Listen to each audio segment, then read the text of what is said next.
You know, when I was thinking about this video, it was going to be about the Pollution Fee Act that is the subject of one of my earlier videos today. It's an interview with Aaron Cosby. He's an energy economist. And there is a bill before the U.S. Congress right now called the Pollution Fee Act. And basically, it's a carbon tax in any other name. You know, it's the idea is to protect American industry and manufacturers from cheap Chinese competition that's made with, you know, a lot of electricity where they burn coal, or, you know, their emissions are embedded in the product, high emissions, and so they're going to put a fee on that.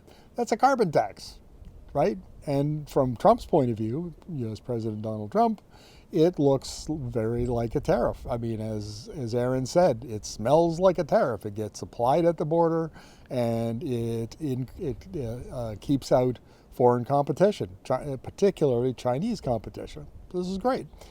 There are 3 Republican lawmakers who are supporting it. It has bipartisan support. Very likely that in the next year or two we're going to see this come about.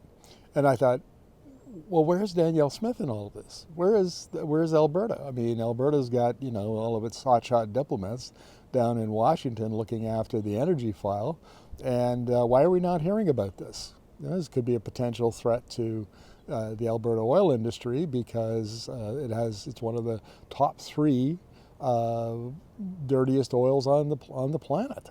So then it occurred to me, none of it matters.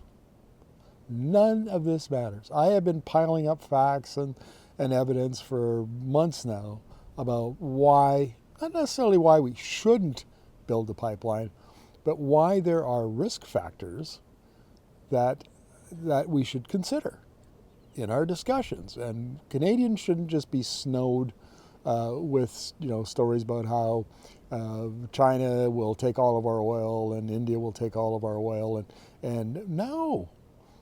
China's got its own carbon tax that it's going to be expanding to the refining and petrochemical sector between 2027 and 2030. And I did another video today on Clyde Russell from Reuters, his column about how China thinks differently about electricity and coal, and it is actually in the West we think of the first thing we're going to decarbonize is the power sector. We're going to push coal out and then eventually gas out, and we're going to clean up. The power sector comes first. Not in China. It's the transportation sector that comes first, because China doesn't like the fact that it spends a lot of money importing oil. It doesn't have much of domestic oil production. So that's why one of the reasons why there's a big push on electric vehicles. Electrify the transportation sector, reduce the consumption of oil, reduce the amount of money you have to pay out in foreign currency for those imports. That's China's strategy. And so that's a risk factor. And the Pollution Fee Act is a risk factor for the industry. And there are all kinds of other risk factors. I've talked about these in videos before.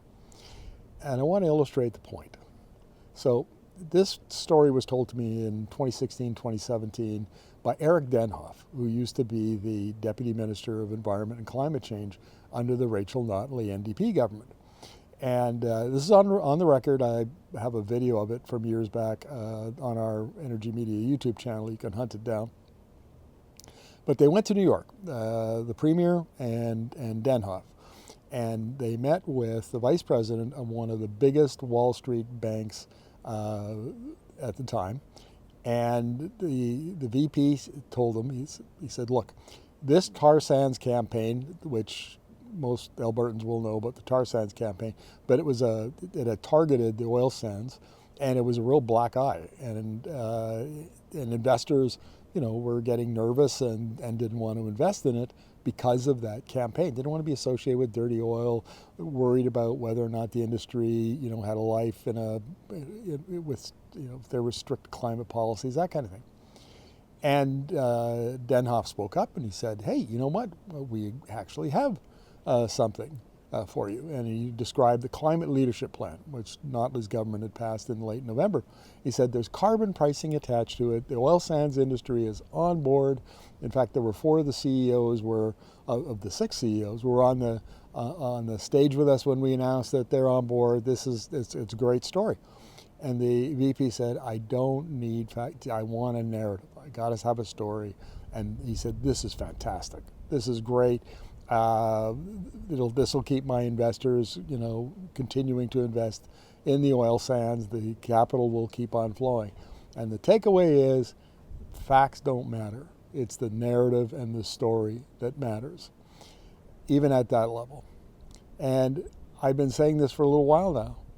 The whole pipeline, whether a pipeline will be built or not, it's going to be built.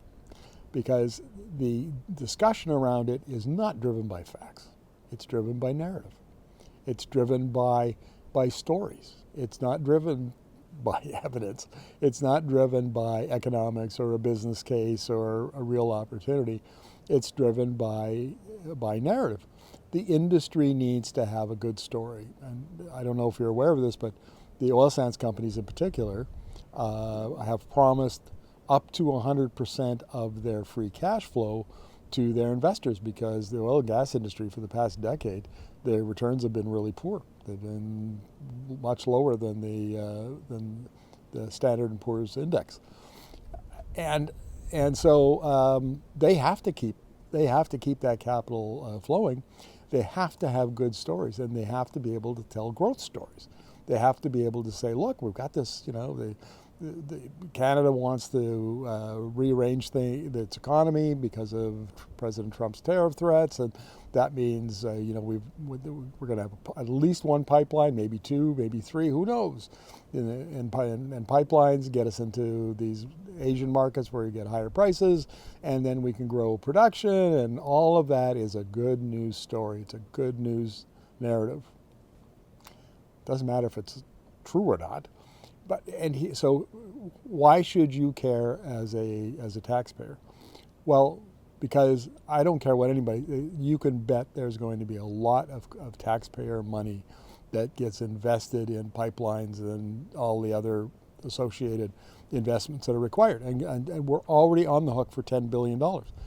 The carbon capture and storage project proposed by the Pathways Alliance, which is the oil sands companies organization, and they have a phase one carbon capture project, and it's $16.5 billion, and the federal government has already committed $8 billion, and the Alberta government is around $2 billion, so there's $10 billion. The thing is, that is only 10 to 12 megatons per year out of the current 86 megatons, and it'll be more. It'll probably be closer to 90 in the next few years because more supply is coming on. And it costs $16.5 billion to clean up 10 to 12% of the oil. What's the rest of it going to cost? Well, not that long ago, Alex Pourbet, who was then the CEO of Cenovus Energy, said $75 billion to clean up, to decarbonize the oil sands, and we expect government to come to the table with 2/3 of it, $50 billion. That's one sector. So why does this all matter? Because the lemmings are headed towards the cliff. They need reassurance that running in that direction is the right thing to do, and narrative is the way to do it.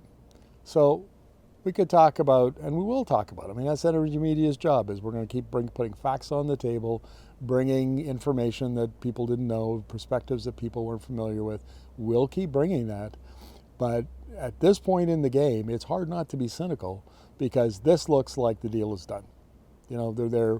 Carney and Smith and the industry and other provinces are basically ironing out the deals. They're, horse trading behind closed doors, because BC's not going to be on board. So how's that going to get resolved? It's not a done deal yet, but that's the direction that the trends are going, and it's all driven by narrative. And so the fact that Smith hasn't talked about the Pollution Fee Act is at the end of the day meaningless, because they don't talk about any facts. They don't talk about any evidence. They don't talk about any data. All they talk about, they cherry pick a few things from the OPEC speeches and press releases, and that's about it. So, now you know.